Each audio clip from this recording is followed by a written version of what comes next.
Hello, this is Malorian, and this will now be 2,000 points of Wood Elves versus 2450 of Vampire counts in my next campaign game. So one of the reasons why I wanted to be in this game for the campaign and chose this fight was that I've never played against Neil before. So, I want to know what type of player he is before the tournament comes up at the end. And right off the bat, he calls me Mr. Malorian. So, whereas I know nothing about him, he seems to know everything about me. So, that's going to probably make a lot of my tricks a lot harder. So we got Battle for the Pass, and because of the way with the map is and with the different banners, he actually has a massive advantage over me of 450 points. The big thing I have going for myself, though, is that now I've changed my list so that it's all mobile. All the Glade Guard are gone, and it's all Glade Riders. So really, he's going to have a hard time trying to catch me, and so even though he has 23% more points, it's going to be hard for him to use those points to actually get anything from me. So anyway, from my side, I have 10 Glade Riders on the left, then 5 Glade Riders, another unit of 10, and this one here in the middle has both my level 4 Prophetess and my Noble with the Hail of Doom. Then I have some Warhawks, 5 more riders, another set of 5 riders, another unit of 10, and then in his backfield, there's a unit of 6 Way Watchers in the back corner for the left and 5 on the back right. And then looking at his list here, on the far left he has some dogs, then he has 20 Graveguard with shield, and he has his Vampire Lord in there. Then he has 5 of the Hex Wraiths, 30 of his Ghouls, and in there is actually Conrad. Then a big huge horde of skeletons, and he has a Necromancer in there. Both of his magic casters have the Lore of Vampires. More dogs in front of them, 2 bat swarms together, a cart, and then also the Vargulf. So one of my things I had to think about going into this game was that actually putting my Way Watchers behind him was a big risk, because if he just first turn, turned his whole line around, that would be a huge chunk of points of mine that would just be doomed. So I was a little bit worried, but I was trying to egg him on, saying, "Oh yeah, you're going to have to come at me as fast as you can," and so hopefully that's what's going to happen.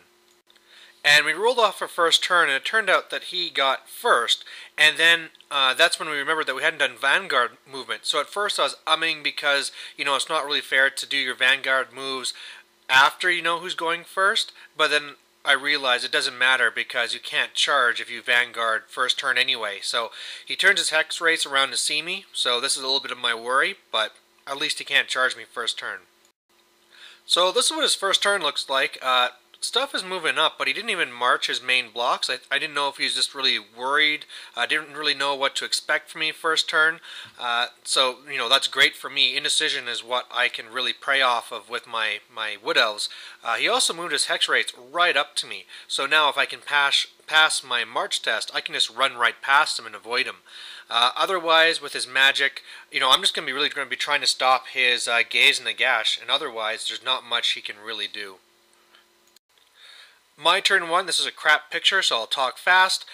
Basically, I just zip over with one unit on the far left. My Noble joins the unit of 10. Hail of Doom, the Hex Wraiths into obliteration. Otherwise, I'm now killed off all the wolves on one side, all but one wolf on the other side, and starting to pick away at the Graveguard with my Way Watchers. His turn 2, his Vargulf charges my unit of 10 on the far right. I flee and I get away. Otherwise, his bats try and charge my little unit of 5. He'd need really high, so I just stand and shoot, and he didn't make it to me.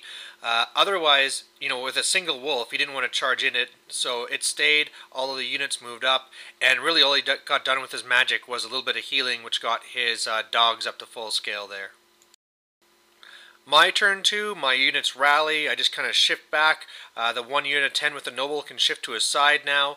And I got off Throne of Vines last time, and so now with the one magic missile and with the fireball ring, I'm just blasting into his Graveguard, pretty much threw everything into them. They're very dwindled now. They're about half strength right now.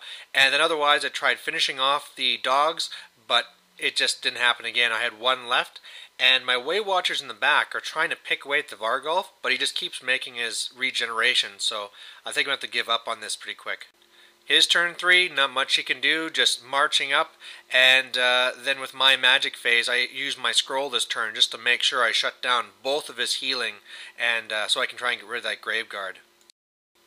So my turn 3, that's what I do. Now I have some units that can really go to the back, and I was really hoping I could finish off the Graveguard and then have all the Way Watchers shoot the Lord. It just didn't work out that way, and in the end there's one Graveguard left. So that's a little bit of a fail, but hopefully I can do it next turn.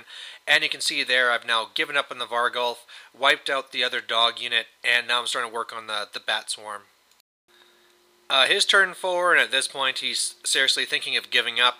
His Vampire Lord goes over to the ghouls. He gets off one raising spell, which gets the Graveguard a little bit higher. The skeletons reform, but really at this point now I have so much room that I can just cycle around, and he's really not going to catch me at all. The only way he's going to get me is with the Gaze and the Gash.